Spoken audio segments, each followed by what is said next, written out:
Oui Vincent, alors je vous rappelle que les haras nationaux appartenaient auparavant à l'État et servaient à élever et dresser les chevaux à des fins militaires. Leur rôle a complètement changé. Ici au haras de Lamballe maintenant, eh bien on cherche à préserver la race de cheval breton, le fameux trait breton. Je retrouve tout de suite Huste avec Lucie.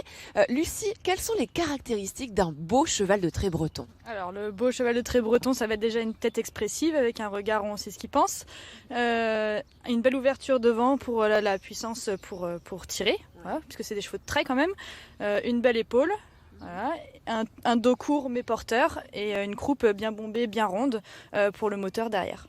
Alors le cheval de trait breton, généralement il est plutôt marron. Là on a une robe un petit peu particulière. Huste est très particulier, il est de robe aubert, hein, donc c'est sur une base alezan puisqu'on voit que le bas des membres est marron et le reste du corps est parsemé de poils gris. Alors ici au haras, vous cherchez à préserver cette race-là, vous faites de la reproduction. Est-ce que Huste est un bon reproducteur? Huste a été le meilleur cette année, en 2017, il nous a fait 86 juments, donc Huste est un excellent reproducteur de par sa robe et par ses caractéristiques génétiques aussi qui sont recherchées. Alors 86 juments, mais c'est de l'insémination artificielle que vous faites.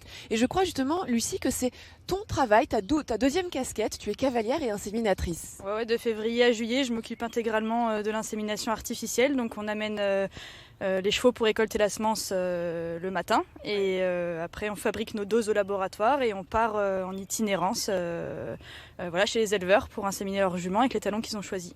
Et donc pour diffuser ce patrimoine génétique, magnifique patrimoine génétique de Huste, un très beau représentant de la race cheval de trait breton. Oui, tu es beau, c'est de toi qu'on parle.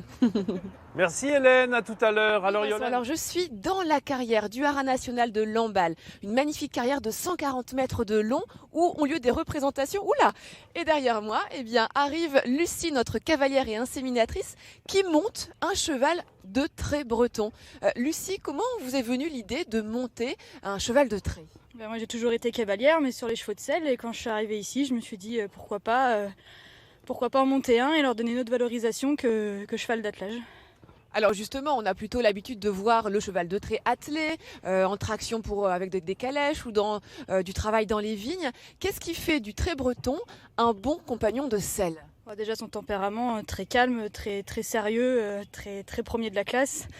Et puis ils sont très, très intelligents, très appliqués. Enfin vraiment, ils sont super en main quoi.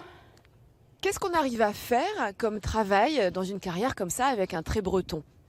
On fait tout le travail de base de dressage et là on pousse un peu plus loin sur du dressage presque de concours quoi.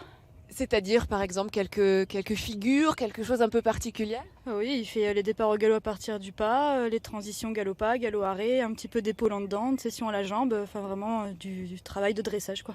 Voilà, du travail de dressage comme les chevaux de sang. C'est une autre façon finalement de valoriser le cheval de trait. L'idée aussi c'est que vous montriez ça au public.